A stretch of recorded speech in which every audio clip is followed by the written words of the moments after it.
Okay, so today we're going to start talking about redox reactions. The first thing we need to remember is to kind of go back a little bit, back to our unit on chemical bonding and why atoms form bonds, okay? Atoms form bonds to either fill their outer energy shell or to lose enough electrons to drop down to an energy level that is already full. When they do that, they become charged, okay? But an atom by itself has a charge of 0. Okay, so a redox reaction is where we have electrons moving from an atom to another atom, and it changes their oxidation numbers, their charges, okay? So any element by itself has a charge of 0. When it goes into a chemical bond, of course, it either gains or loses electrons, and it becomes charged. There are 3 types of reactions that are considered redox. Single replacement reactions, which are what we are going to talk about today. Synthesis reactions, which we're going to talk about on Tuesday. And then decomposition reactions, which we're going to talk about on Wednesday. Okay? So let's start with the single replacement reactions. In a single replacement reaction, we start with an element that has a charge of 0 and a compound. And what happens here is that element by itself that has a charge of 0 is going to find a similar element in the compound, and they're going to switch. Okay, so a metal switches out with a metal or another positive ion of some kind. So hydrogen, sometimes we switch a metal with hydrogen, sometimes we switch a metal with an ammonium ion. Any positive cation metals can switch with. Or you can have a non-metal switching out with a non-metal. So if I have like the halide compounds do this a lot. So like if I have something that has chlorine at the end of it and I've got some iodine around, I could switch out the chlorine for the iodine, okay? So it really kind of just depends on what you have. Now the big rule here that you need to be able to follow is about the metals that have more than one possible charge. Because our group 1 and group 2 metals, aluminum, zinc, cadmium, and silver, we know what their charge is going to be because they typically form only one kind of charge. What about those other metals? What if I have iron or copper as the metal that's kind of hanging out by itself with a charge of 0? What's its charge going to be when it enters into a compound since it has more than one possible? Well, everybody should have these chemistry reaction rules. And so for single replacement reactions, it says to use the preferred oxidation number for the metal or non-metal that's on the right of this sheet. So if you have gold, for example, as your element that's by itself, when it goes into the compound, you're going to use gold 3+ as the ion, okay? So when you're working with a metal that can have more than one charge, you're going to use the preferred oxidation number from your reaction rules. Okay? So let's do some examples.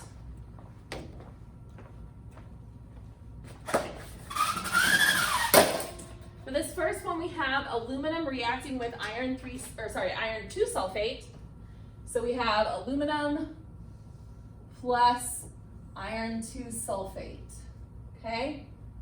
So we have, that's really hard to see. Let's use a better marker. Aluminum plus iron, we know is Fe. We've got a Roman numeral, so the charge on our iron is 2+ here. Sulfate, Ate, so we're talking about the polyatomic ion SO4, which has a 2- charge. Now this one we have 2 and 2, so we have no need to crisscross because it's already equal. All right, so what are my products going to be here? Well, aluminum is a metal, so it is going to trade places with the other metal. So these two guys are going to swap spots, okay? So that's going to leave me with aluminum attached to a sulfate, and then iron by itself. Now iron, a metal by itself, is just the symbol for the metal, so we don't even have to mess with this one. But this one, we're going to need to re-crisscross charges because aluminum does not have the same charge as iron when it's in a compound. Aluminum always has a charge of 3+. Sulfate, we said, was 2-. So we're going to take this 3 from the aluminum, give it to the sulfate, the 2 from the sulfate, and give it to the aluminum. So now this is my equation, which is 100% not balanced. Okay? So what I'm going to do, I've got 1 sulfate and 3 sulfates. So I'm going to put a 3 here to multiply this by 3. Remember though that that distributes to both, so that gives me 3 iron. So I'm going to put a 3 in front of my iron over here. In this compound, I have 2 aluminums. Over here, I only have 1, so I'm going to add a 2 here. Okay? So this would be the balanced equation for that reaction. The next one, we have calcium reacts with acetic acid. Okay? So calcium is a metal all by itself, so we're just going to write the symbol calcium. And then acetic acid, it does not start with hydro, so this is hydrogen and a polyatomic ion acetate, which is C2H3O2. So now here, what is going to happen, we don't have a metal in our compound, but we do have a positive cation. This hydrogen is acting as a positive cation. So my calcium and my hydrogen are going to swap spots. So that's going to leave me with my calcium attached to the acetate ion, and then hydrogen by itself.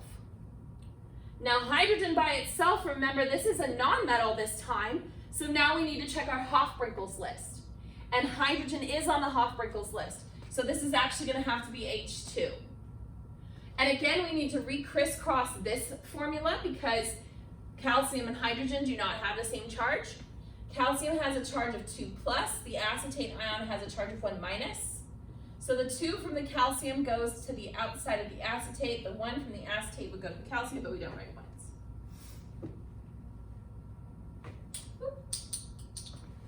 All right, so then the last piece, of course, is to balance our equation. On the right, we have 2 of the acetate ions. On the left, we only have 1. So I'm going to put a 2 in front of my acetic acid. But remember, that distributes to everybody, so that changes my hydrogen to 2, which matches this. And it changed my acetate to 2, which matches this. Calcium is 1 and 1, so this is balanced.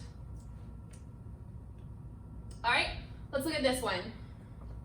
We have fluorine reacts with potassium chloride. Fluorine is a nonmetal, so we need to check our Hofbrinkel's list. And Hofbrinkel has fluorine in it. So this is going to be F2. Then we have potassium chloride. Potassium is K. This ends in IDE, so we're talking about chlorine, the element. Potassium is 1+, chlorine is 1-, so there's no need to crisscross that because it cancels each other out. So here, same as before, my metal is going to switch, I'm sorry, no, not my metal. My non-metal is going to switch with my non-metal. Okay? So that's going to leave me with KF over here plus chlorine by itself. Now chlorine is a non-metal, so again we check our Hofbrinkels. Oops, it's the coal in Brinkel. So this is going to be Cl2. We need to double check our crisscross. Potassium is 1+, fluorine is 1-, so that cancels out, so that one's all right. So then we would balance this equation. On the left, we have 2 fluorine. On the right, we have 1. So we would add a 2 in front of our potassium fluoride. But again, remember that that's going to multiply the whole thing by 2. So now we have 2 potassium and 1 potassium. So we're going to multiply this one by 2. That gives us 2 potassium, 2 chlorine. 2 chlorine, 2 chlorine. This is balanced. All right, let's do one more. Iron is going to react with silver nitrate.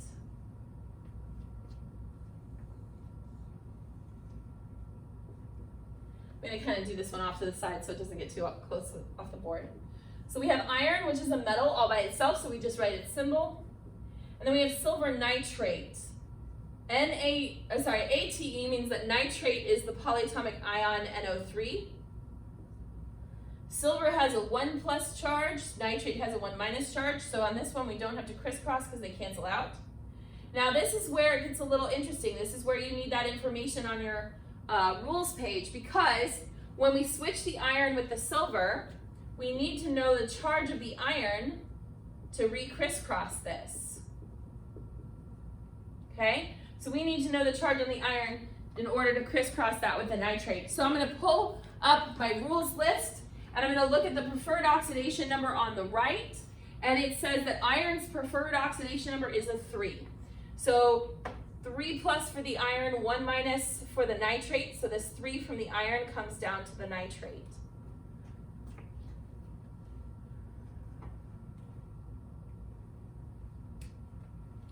So then the last thing we need to do with this equation is to balance it. We have 3 nitrates on the right and only 1 on the left, so I'm going to put a 3 in front of the silver nitrate. That also multiplies the silver by 3, so I'm going to add that same 3 in front of the silver on the other side. And our equation is balanced. So those are single replacement reactions. And remember, what's happening here is our element by itself is going from a charge of 0 to a charge of not 0. So whatever its charge is in this compound. Next year when you take AP chemistry, you guys are going to get into actually balancing a redox reaction, so you actually have to account for where the electrons go.